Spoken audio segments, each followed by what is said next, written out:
I was writing some article, of course, as always. It's the first thing I always do in the aftermath of something like this. Of course, I had a post game with Mark Rogers scheduled, so I did that. It was very tough to do that really quick like that. That is nuts. But I was going to write an article, and I'm still going to, about what went down. But, you know, to quote Bill O'Reilly, I said, fuck it, we'll do it live. We'll do it live. We'll do it live. So here we go. This is a play to me that says why we lost this game. 1 billion %. Okay. All right. Look at this. Look at this. Look at that.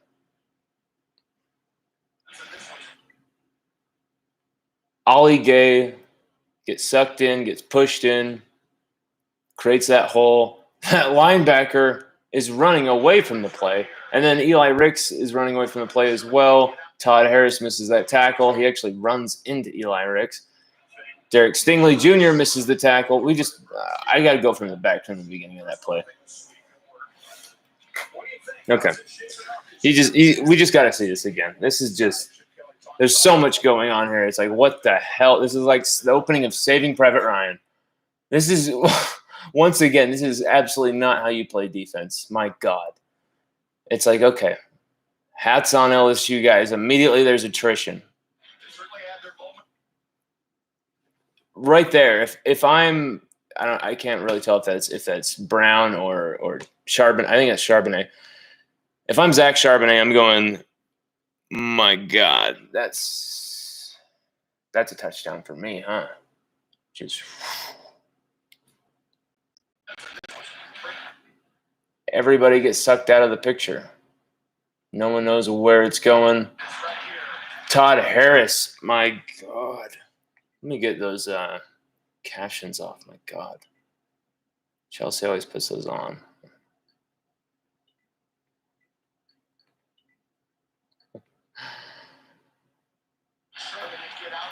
Wow.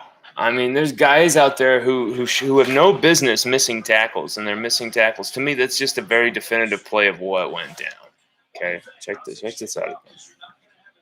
We'll just let it roll. This is just a part in the game where they started showing these plays again, and I was like, okay. I was so pissed off watching it again. I was like, let's do it live. You see the defensive line get sucked in. Okay, let's stop that there. Let's stop that there. Okay, we gotta see that again. Okay. It just seems like the defensive ends and the linebackers get sucked inside so easily. I mean,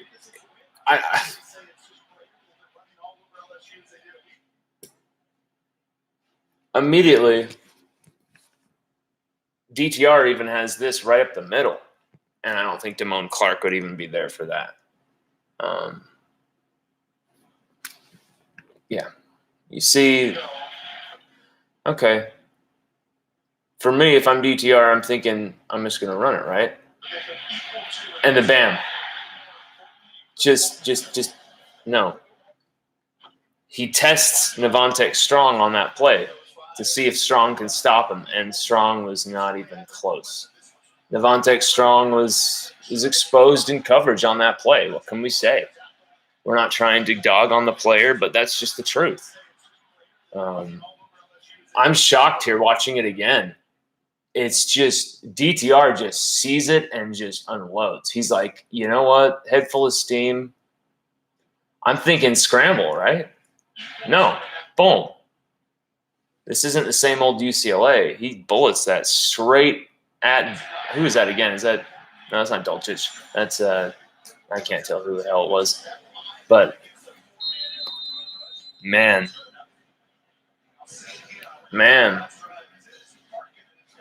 2020. Again. Okay. Let's go to the very beginning here. I mean, the third quarter is very pivotal to me, though. Like, the third quarter is where we lost this football game. But at the same time, you could also make an argument for the first and second quarters as well. Third quarter is where, like, UCLA to me really took control finally. Stopped kind of messing around and became a different team. And they were not a Pac-12 team. They punched us right in the face. On national television, live before the world. And our guys had some flashy sacks. Our guys had some great yards after catch at times. Kayshon Boutte, he's backing me up when I call him the Biletnikoff winner this season. 3 touchdowns, dropped to 4th. Those things kill us. They kill us. And when you give the team 3 points with that penalty, and then we punt instead of letting Cade York try that from 56 or 57, I think that's a big no-no from Coach O there. He needs to kick that field goal. He needs to take those 3 points right there. At least give Cade the attempt. I think it rattled Cade's confidence even on the second kick, where he was just barely on the inside of like a 30-yard field goal. I think it was very weird that he wouldn't let Cade kick that.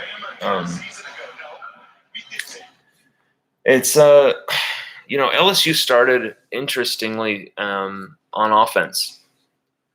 The running game was non-existent, but passing game, the quick strike passing game was on fire. It was lit. And then we stopped doing it. We stopped being up tempo. We started having Ty Davis-Price be out wide, and then we'd motion him inside, and he'd go to the backfield next to Max, and there'd be no RPO action or anything.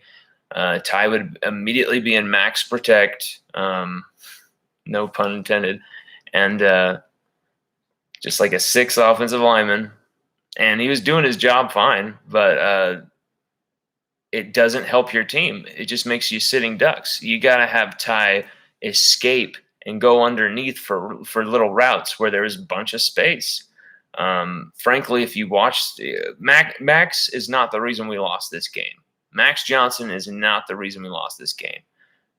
But he missed passes. He missed throws. He missed open guys. There's times that there's open dudes, and he missed them. There's times I think as Jack Besh is going on an in route, and you got to hit him. And instead, I think Max hesitated and then got hit. But that's what happens when you tell your young quarterback, let's go up tempo, let's be quick, let's have energy, and we start out in that fashion. We score a touchdown in that fashion, the first touchdown of the game to Kayshon Boutte. But then we back off of that immediately. Why? Why do we start slowing down and have these long pre-snap motions? Why? And why did we take Brian Thomas Jr. out of the game if he's not hurt? Why? Why did we stop going to Jack Besh if he's not hurt? Jack Besh told LSUOdyssey.com, a.k.a. me, that he's fine. There was no injury. He's fine. He's good. There was no reason for him to be out of that game. I'm saying there's no reason for him to be out of that game. He was just saying that he was okay from my question. Jack Besh even posted it, you're either with us or against us. Like he's all in on LSU. He's all in. He's a full Tiger. I love seeing that loyalty out of Jack Besh. I just want to see more of the kid. Put him out there. Let him make catches against those DBs. That's the thing is I don't think we trusted Kayshon Boutte or Jack Besh or Brian Thomas Jr. more enough. I feel like those guys were open in space. There's space all over the place. Hit them. Let them attack. Kayshon Boutte. There's so many times you get this guy wide open on a crossing route and boom, 40, 50 yards.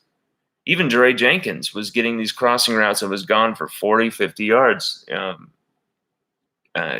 Trey Palmer, he had some big yards after catch. Coy Moore even had a 15-yard catch. There's a ton of these Tigers who had a 10-plus yard catch and some explosive yards after catch capability. Why we didn't get more creative and somehow find some continuity with those receivers, I don't understand. Why we were rotating in such a haphazard manner, at times way too quickly, way too many guys were mixed in. At times we weren't just staying with these guys who were actually working. Jack Besh, Brian Thomas Jr. should have kept staying in that game. Trey Palmer, actually, for me, I think he was a bright spot on the night. You actually saw Trey Palmer try and accept that mantle, but by that time, there was not much for him to be able to do. That UCLA's defense were all over it. We were in obvious passing situations. Just they were UCLA, man. They kicked us in the face. They were ready for us to become one-dimensional like 2020. They were ready for us not to be able to run the football. They thought they could neutralize our offensive line and make us one-dimensional, and they did. Credit to UCLA, but here's the thing. No LSU team should be losing in this manner to anyone, ever. Especially on national television, especially with the circumstances, especially where you have your fans actually making it almost a home game with the attendance there, but they're left with literally nothing to cheer about. The UCLA fans end up, making it a proper home game by the end of things because they were so ahead of us. It was a spectacle of the damned. For if you're an LSU Tiger, LSU fan, LSU inclined, faithful. It was brutal. If anybody has anything to say, anyone want to send in anything, that'd be fantastic. I don't even know how many people are watching this right now. I have no clue. But I'm going to post a link right now, and we'll watch some of these plays. I just it was a tough watch. It was a tough watch at times. See, let's look at this offensive line. There's Deculus, there's Wire. This is early in the game. There's Deculus, there's Wire. Wire is moments from being out of this game. I saw him standing up on the sidelines, actually, after his exit. And it's like, what's going on here? Are your knees really hurt? What's going on, man? Let's watch this. Okay. There's no fakes. There's no nothing. Ty Davis Price is told to do only this. Block. What is that? Make Ty a threat. You're not even making, okay, I understand that people are saying they want Ty to do this. They want John Emery to do that. They want the running backs to do a certain thing. I understand, but when your coach is telling you you're just there to do some protection, you're there just to block instead of maybe a little chip block, some action, and then you're free, and then you're open underneath. Give some type of threat. And then he gets the ball. See, that's the thing. I don't understand why he would have read everything there and just gave him that ball. I didn't watch that play beforehand. That's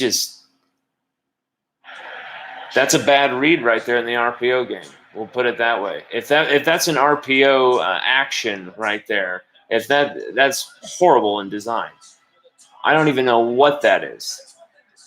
That just looks like just a bad play all around, a total miscommunication. You can see it all over the coaching staff. But what was that? Okay. Bunch formation here. Josh Williams is in there. a running back. And now you got my man Jack Besh down here. See, I was okay. I was liking that they had Besh spread out wide in some of these looks. I was liking that. But they didn't give him the damn ball, so what was the point? He's not really going to become a threat in college football for them to require a double team until you give him the ball. But okay, you got Besh right there. Trey Palmer up there. Okay. And wow. We got to rewind that. This offensive line doesn't even give Max Johnson the time of day here. Max has got to get rid of the ball quicker, but, I mean, you have to have eyes in the back of your head to see that your offensive line is going to be this gutless. Watch this. Then you get blown apart. Oh, my God. Oh, wow. They didn't even see him. We have, Francis Broussard, wealth and income. We have too many good receivers. Shouldn't have rotated the receivers so much. Sure. I mean, we have a ton of receivers, but it's just about how you rotate them, when you rotate them, and what type of matchups you want to take advantage of. And you can usually sniff that out pretty quickly. When you're playing against an opponent, and be like, okay, this is a Brian Thomas Jr. type of game. We got to get him in there. Or this is a Chris Hilton type of game. We got to get him in there to burn these guys alive. Or this is, maybe a Deion Smith type of game. I don't know why we didn't see much of Deion Smith at all. I don't know where he was. He was not anywhere in this game, though, sadly. There's a plethora of weapons. I'm not saying that those guys couldn't do it. I think we were calling longer developing routes now that I've watched the game a few times. Just really long developing plays where it's like, what are we doing? Why aren't we just running these little slants and letting Max get rid of the ball quick and letting these guys make their moves? Because when we did that, our offense was looking unstoppable, even as one-dimensional as it was. Those receivers were just disgusting out there, guys and gals. Everybody who's watching, it was ridiculous. LSU had some openings, had some space there with this defense. The UCLA's DBs could be attacked, and we let them off the hook, really. But let's watch this some more. This offensive line gets blown apart, Francis. Look at that, man. Look at that. Good God. Max has no chance here. No chance on this play. Let's get in here. Let's get in here. Okay.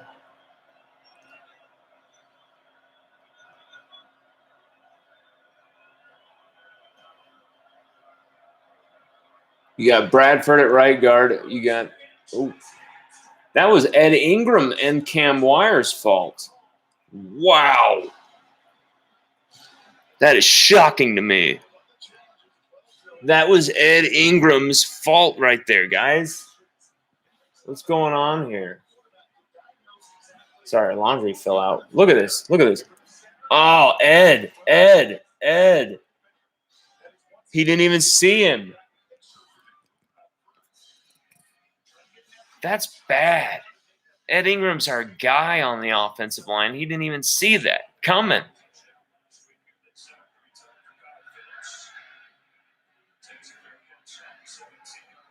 It's disturbing, y'all. It is disturbing. I just there was a failure to protect Max Johnson out there. There was a failure to there's a failure to do your job. There was no desire out there. See, this is actually a good rep right here. This is a good rep by the Durante Jones' defense.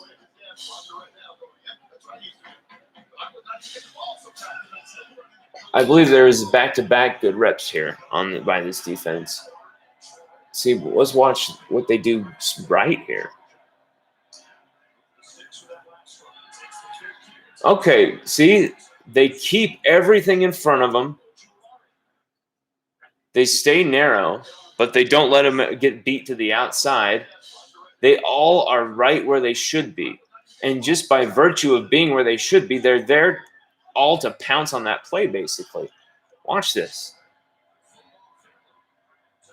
Watch where Eli is. Watch where Derek is. Watch Jay. Watch this whole alignment. Watch especially defensive line not get pushed around here.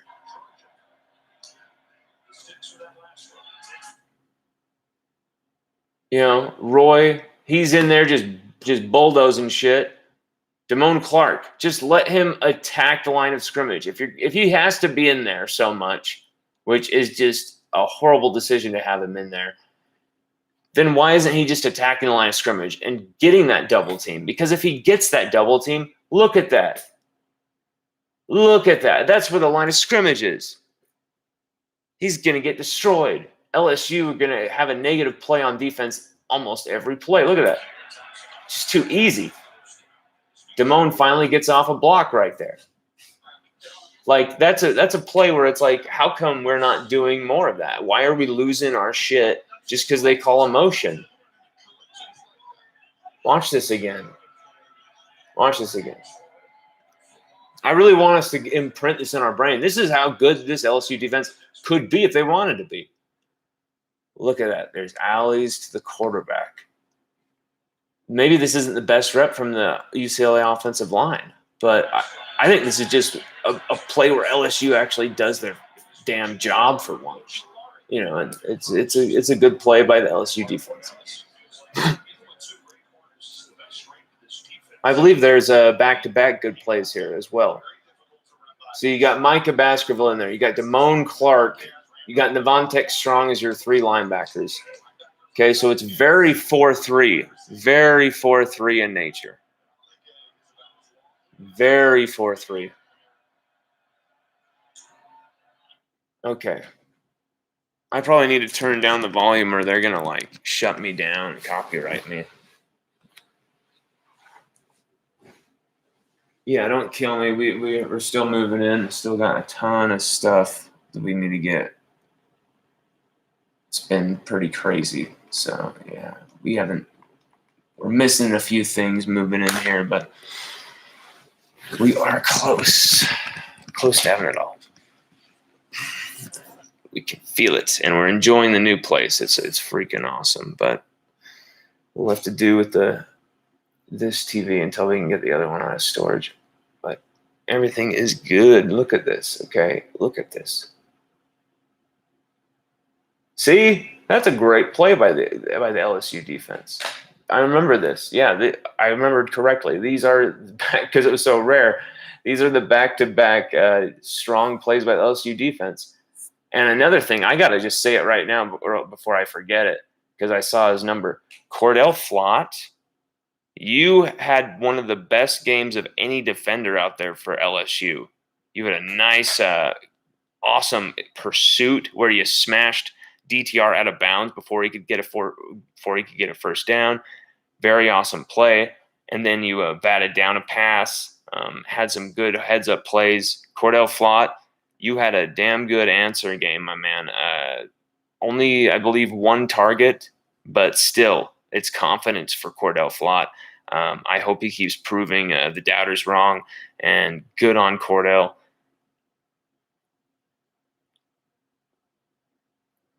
Oh, that's got to be Robichow. What's up, Robichow?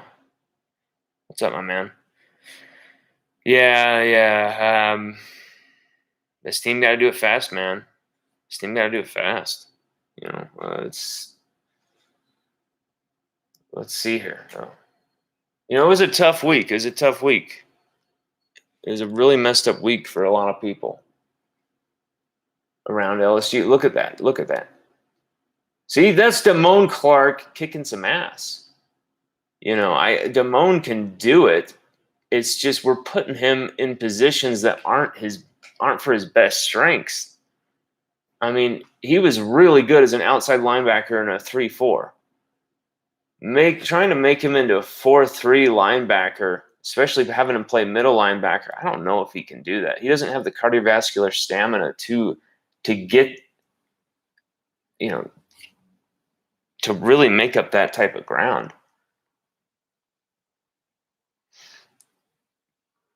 Sorry, I rewound it at one more play than I should have. Sorry. Okay, see this? Okay.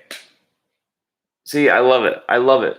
Everyone holds their edge. Everyone holds their edge. Even if they're getting a little pushed around by UCLA's aggressive, awesome offensive line, they still held their edge, and they still got some type of penetration and manipulated that line enough to let our second level guys get in there. Let our best guys get off the blocks and make the play. It's really it's just really that simple. There's not much to it. Let's see this here. Okay. See, this is a great series from the LSU defense here. Devontae Strong gets his sack. That's a brilliant play on third down. Excellent coverage downfield. Excellent coverage downfield. Cordell Flott showing he can be trusted. There's Cordell. There's Eli. Jay. Can't tell who that is right here. If that's Major Burns or who that is. We'll get a better idea when we press play. And then Devontae Strong and Damone Clark. Derek Stingley. Mason is in there. Ali Gay. I believe that's Ojulari. Yep, Ojulari and Anthony. I love that lineup. See, why didn't we do that lineup more? Kick Anthony inside to DT. I love that lineup. I talked about that lineup all off season. I talked about that lineup all off season on the defensive study play, on the defensive studies, on the defensive previews I would write. I talked about that damn lineup. Kick Anthony inside. 1 second, I gotta reply to my lady.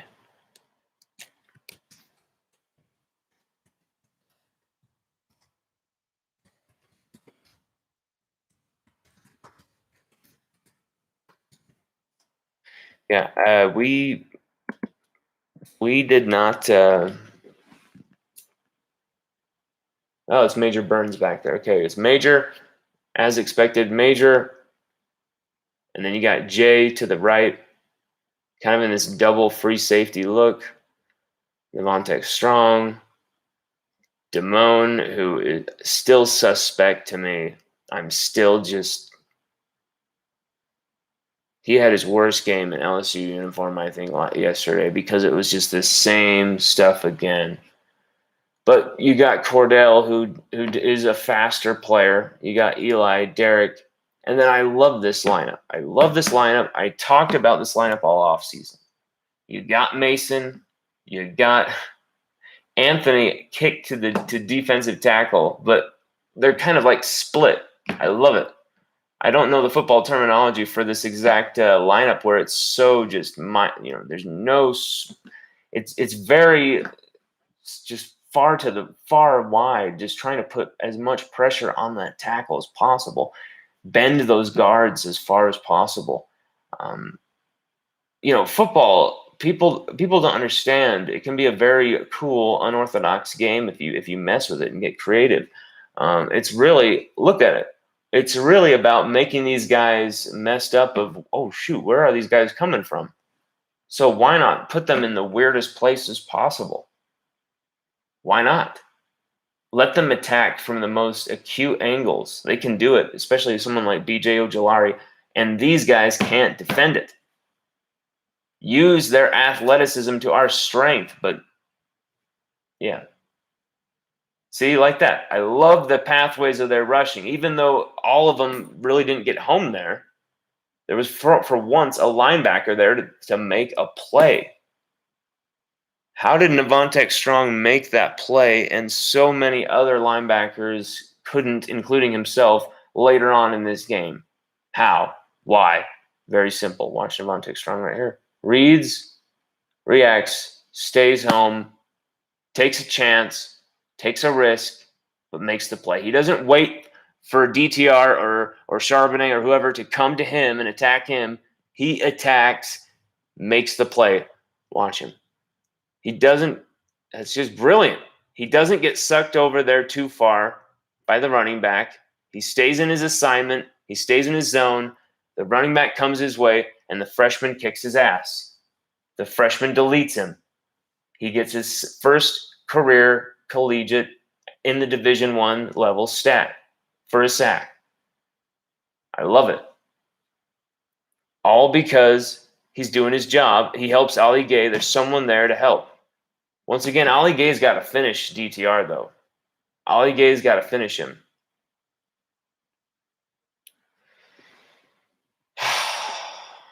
Yeah. I need more comments, questions from all of you. I mean, this was a weird, bizarre game here. It was very surreal in a way. And I want to know what you think could really be ways to fix LSU's issues for the future going forward. Is there a way forward? You know, there's so many. There's been a lot of people who have been saying LSU, our season's over, season's done. Pack it in, you know. But I don't buy in that. I don't buy into that. See, someone was saying, oh, if we had Miles, we would be so much better off. We'd be so much better off. Let me show you why not. Okay. Do you think Miles could get out of this? Just be honest with me. And get any positive play? He gets 3 yards out of that. How the hell does he get 3 yards out of that play? And you want a true freshman or Miles Brennan to play over Max? You tell me Max sucks?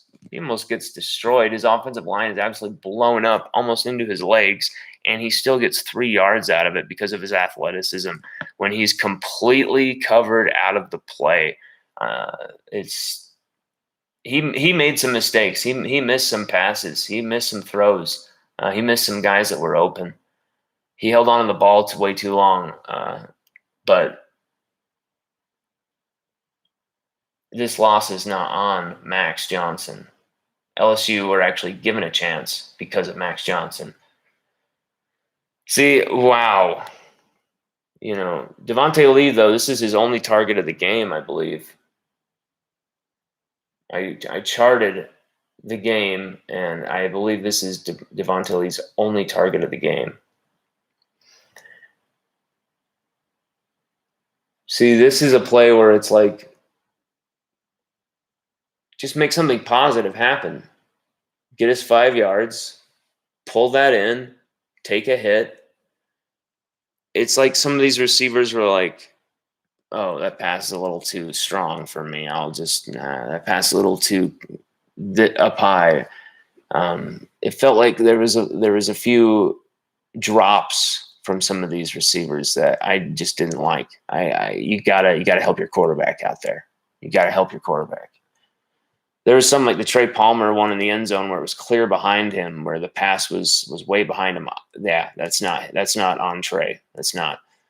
See that? Oh, that's what I'm talking about. That's what I'm talking about. This is the perfect. This is what we want to do in the passing game. This is just sexy if you're an LSU fan. This is what gets you excited about this. Okay, you got Besh coming in motion here. Okay, Brian Thomas. Kayshon Boutte out there. Who else is out there? Is that Chris Hilton? Yep, that's Chris Hilton down at the far right here at the end of the screen. Got Josh Williams as well. Bam! Right out to Thomas. You got all the freshmen in there. Let's look at this. Okay. You got Josh Williams, running back. Besh coming in motion. That's Chris Hilton Jr., Brian Thomas Jr., Besh. Brian Thomas Jr. makes a huge catch, gets the flag as well. Oh, and it was Coy Moore as well in the slot. So you had Coy Moore flanked by Chris Hilton Jr. down there, Brian Thomas Jr. on the other side, and Besh coming in motion across the formation. Why didn't we do that more? Why didn't we do more of that? Why didn't we see Brian Thomas Jr. more? 1 catch, 18 yards. Give him the damn ball.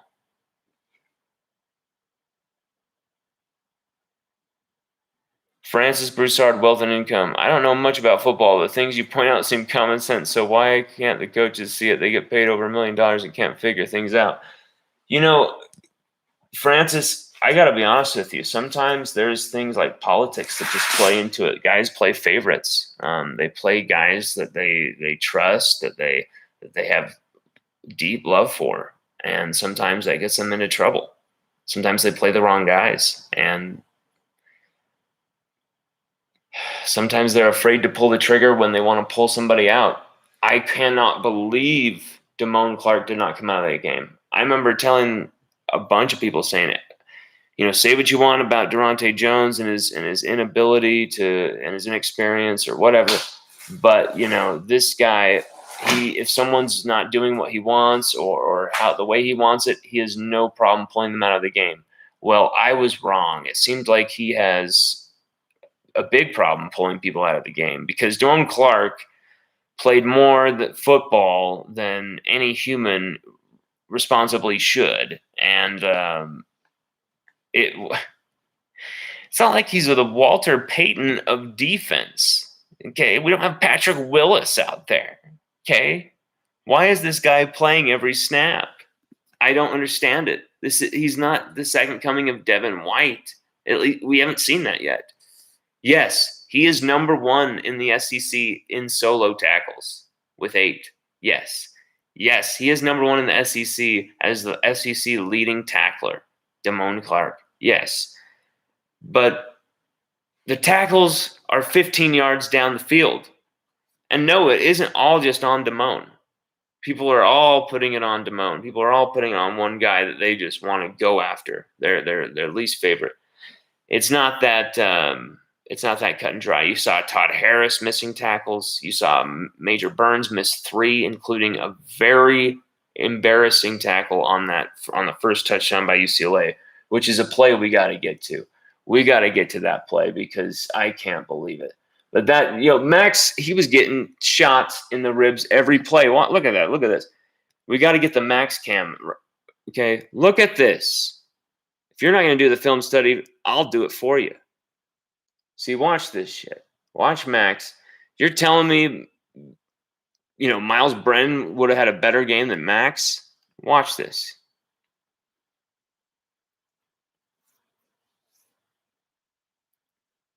See, LSU were doing some really strong things early, but watch Max here.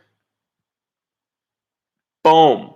That's happening all game, and it got progressively worse as the game went on. There are some things LSU really should have taken advantage of against this team. This is a strong drive, though, out of this team. You got Trey Palmer. You got Dre Jenkins at the top. Josh Williams in the backfield. Deculus is back on the field after his injury scare from early. I believe that's Butte, yep. See, that's a nice pitch and catch right there to Dre Jenkins. And it's really not that hard. It's very simple. Just snap the ball, bullet him the football. Have somebody out there to block. Watch. This is great LSU offense. This is what we should be doing every play. If you want to pass that much, if you want to pass 46 times, I have no problem with it. Just score 46 points. You need a running game, though. You can't win without a running game. Okay, we got Wire, Ingram, Shanahan, Hines, Deculus. TDP in the back, Trey Jenkins, Coy Moore, Trey Palmer, and Butte. Okay. Now they pull in Cole Taylor. Cole Taylor comes in.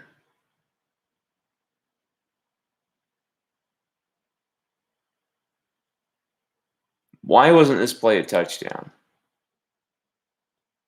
Why isn't this play a touchdown? Many are quick to say, hey, the running back is not getting second level. Many are quick to say, see, Coy Moore comes out for Cole Taylor. Perfect. Okay. This should be a touchdown.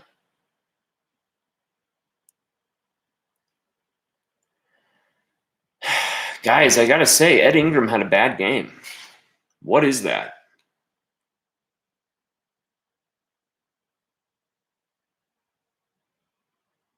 Where is Ed Ingram going?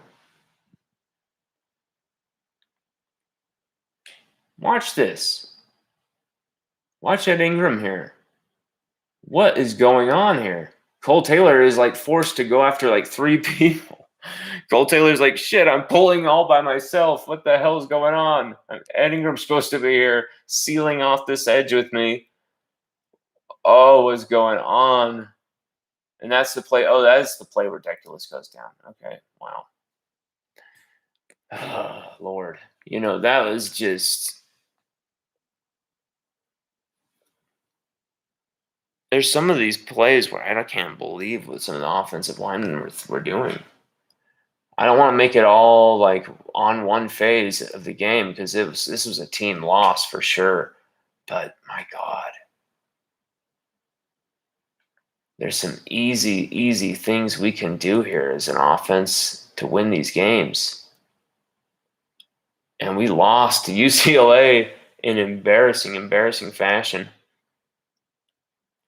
We can't afford to lose a single game throughout the rest of the season if we want to contend in the SEC or for the college football playoff. Everybody laughs at me for saying that, but I'm just pointing out the truth here, mathematically or whatever, CFP-atically.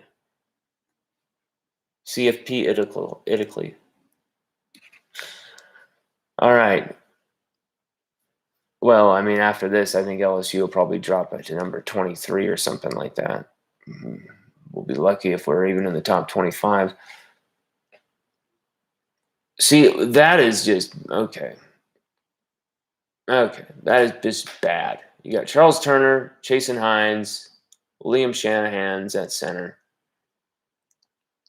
What the hell happened here? Garrett Dellinger's playing left tackle. Cam Wire's in there.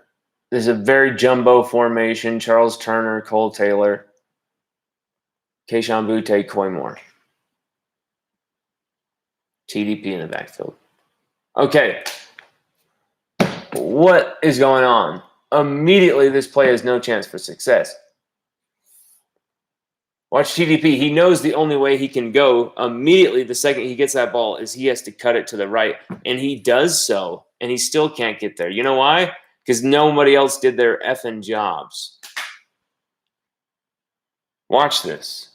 You want to blame it on TDP? You're really barking up the wrong tree. Look at this. This is bad. This is very transparent play calling. We're obviously going to run the football. And they don't, before the play is even, it's already over. It's already so schematically off the wall and wrong. The play is already, it's already dead. Look at that. 24 is back there. Even TDP is cutting it to the right where there's a little bit of space. No, you just can't get there. It's shut down. That's the running game for LSU. And then here's where we score the touchdown. You got Palmer, Coy Moore, Boutte, Dre Jenkins. Perfect thrown ball from Max Johnson to Kayshon Boutte. Are you kidding me? That is filth from Max Johnson. You think you're going to get that from Miles Brennan, like after some of these bone-rattling hits the last few plays? You think you're going to get that from a freshman? Look at this from Max Johnson. This is from a guy who's been playing. Bam! That is a disgusting football throw. Are you kidding me? That is sexy. See, LSU did some smart things early, but then you could just see that there was trouble brewing. There was some problems. You could see there was only some one dimension going on, that we're relying way too much on the passing game. The running game is not setting any sort of tone. We're indecisive in the running game. We're very vanilla in the running game too. I would love to have seen that jumbo formation, and then we did the play action, and then hey, TDP can do a little underneath route, and I guarantee you, he'd probably be open. If you want to get the running game involved, maybe just throw it to the running back in very creative ways. Maybe try that instead of just these very vanilla. Okay, we're gonna run the football now type of plays. Like, that was bad. That's Max putting a very precise throw through a tight window there. There's Colin DeAngelo with him. Big play. One of the biggest plays of the game. This set the tone for everything. This set the tone for everything on LSU's defense. Okay. This play set the tone for everything for LSU's defense, if you're asking me. This is when I was like, no way. No way. This is going to happen to this team. No way. Look at this. Okay. Dulcich, 3 catches, 117 yards. Major Burns with the fail on the tackle. And then Stingley misses him. He rolls over the top of Damone Clark, rumbles in for the end zone. Touchdown. We were worried about Greg Dulcich during the week. We were thinking Cam Lewis might be a guy who could cover him. Turns out Cam Lewis, for some weird reason, wasn't even in the game. I'm not sure if he's hurt, what's going on. But he was barely even trusted. And maybe he would have been a better option to cover him. Where's Sage Ryan? I think Sage was also hurt for the game as well.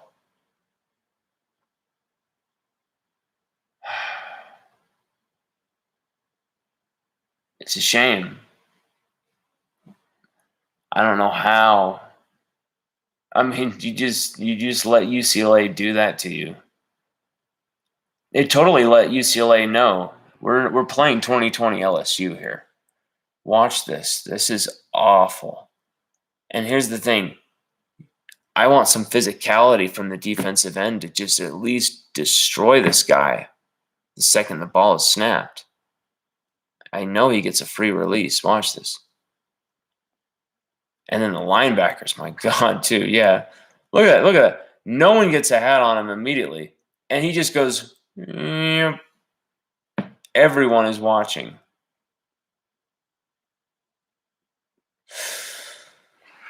Where's Todd Harris?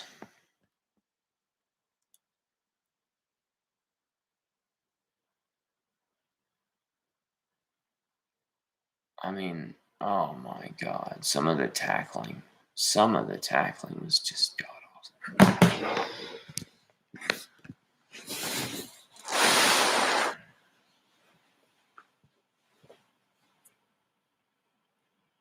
Wow.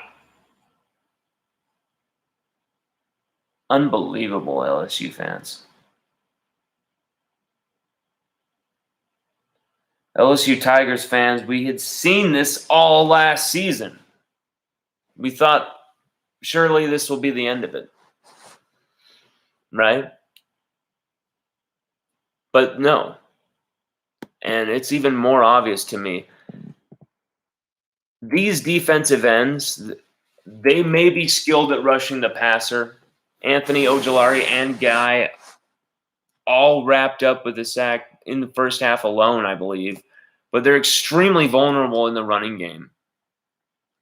I mean, not only did they allow running backs 3 yards before contact last year and last night, they're now getting bullied by Pac-12 teams, pushed around and embarrassed.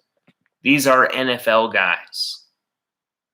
Ali Gay, Ojulari, Anthony, and then at times, they had their asses handed to them on other reps by this offensive line. There's a colossal problem with our defense. If your DE, though, gets beaten on the edge and there's touchdown space in behind the DE, there's a critical problem with the defensive structure to begin with there. If that's the case, because that's what we saw. You push those defensive ends inward, there are problems because the linebackers were almost always getting caught up in the middle, getting lost on the outside. Safeties were asleep. Corners were too wide to do anything until it was 20 yards down the field. It's just the alignment is all over the place. Oh my God. It's not as horrible with the defensive structure as the 2020 team, but the effort is worse. The effort is worse. 100%.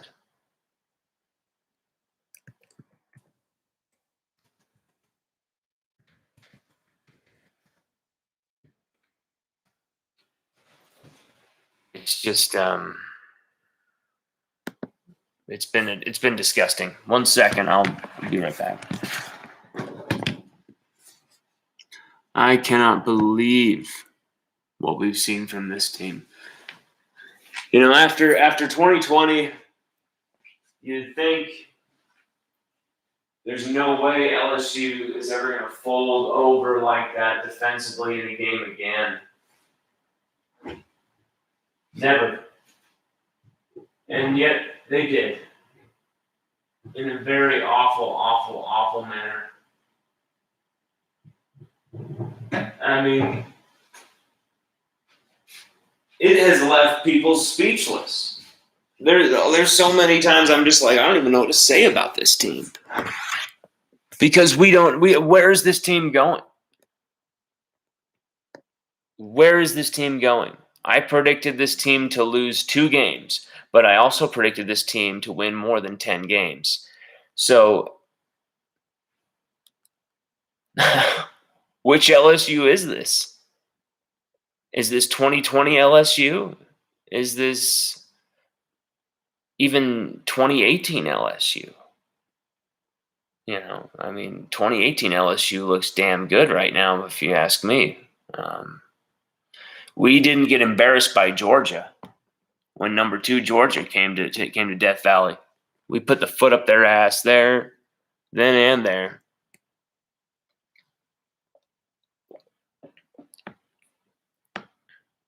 But yeah. Diego Combs says Urban Meyer. Urban Meyer. What? We look terrible. Urban. He says 0 linebacker gap responsibility. We look terrible. Urban Meyer. That's hilarious. I don't know what that means, but that's awesome. Bayou's Macardix Ford says, I feel I know we'll take care, beat McNeese and Central Michigan, then get back into the thick of things, opening up league slate at Mississippi State. Bayou Macardix Ford also says, again, in the hellhole called Starkville, LOL, right? Cest Bon, I am ready for more challenges. 1 setback, sure, but we're not dead and out, brother, Cest Bon. Yes, brother. I don't think LSU is completely out of this season just yet. But there's one thing that's I'm going to say it. It's scarifying me. Okay? It's scaring me and terrifying me. LSU's durability and even just lack of talent on the offensive line.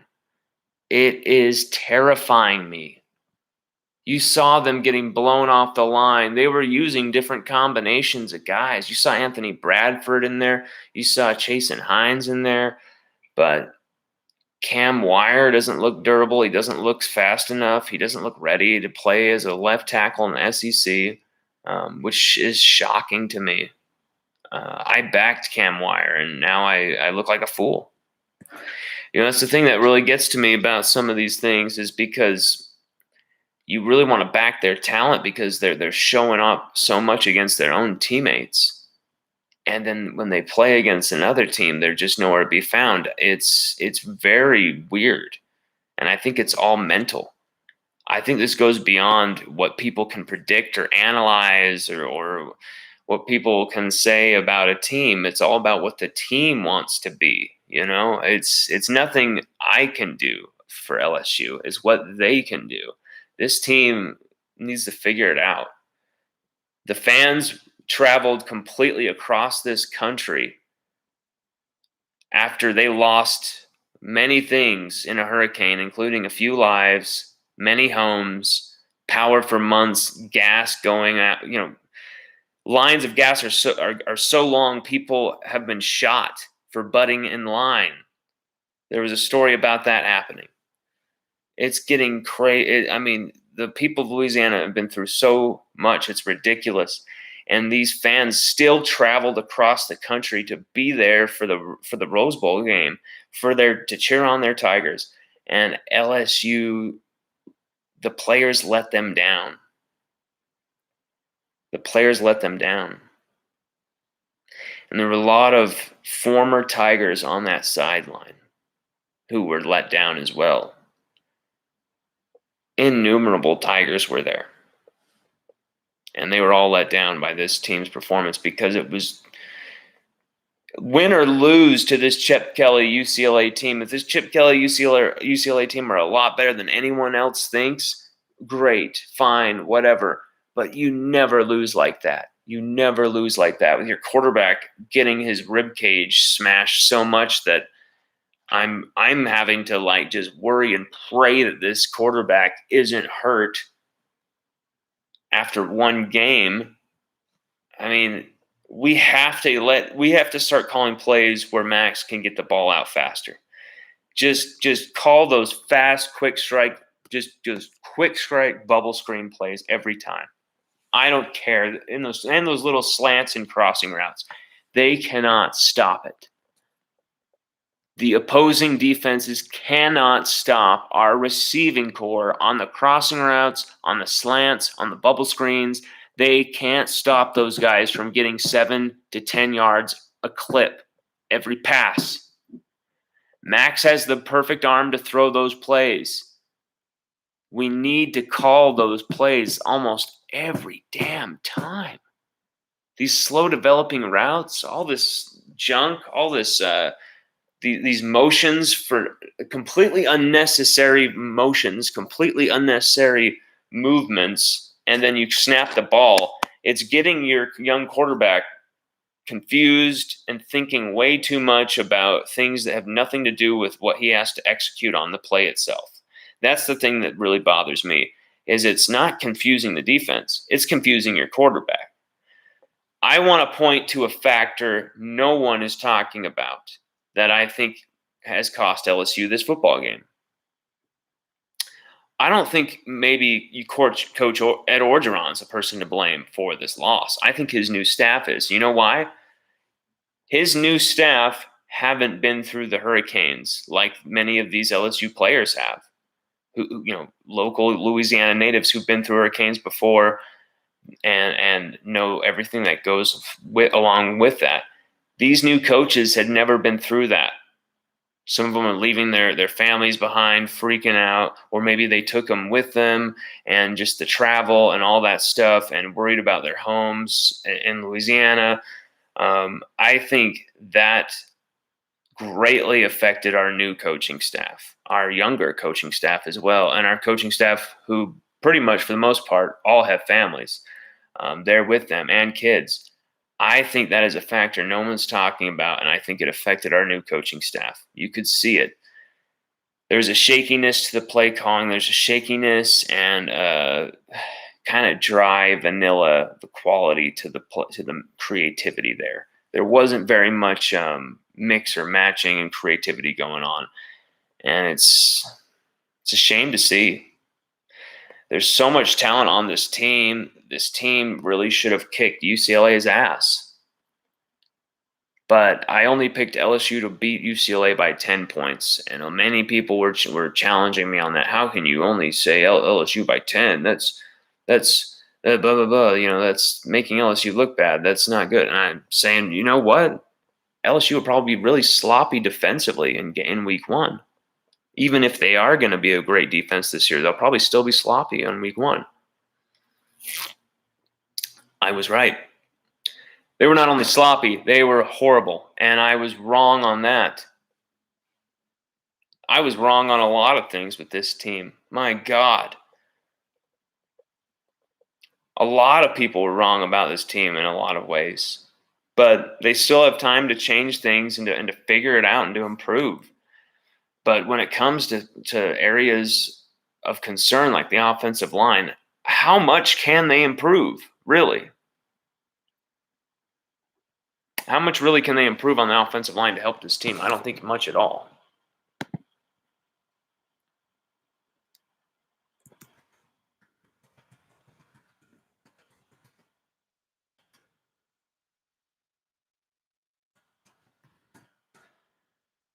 Yeah, everybody, I got to go, though. I got to get dinner going.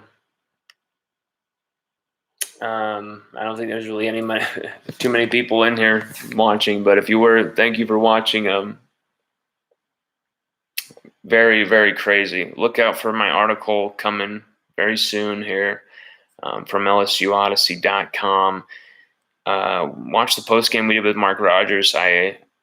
For being really mind scrambled after that crazy UCLA game. Immediately after doing that live stream, I was proud of how that went.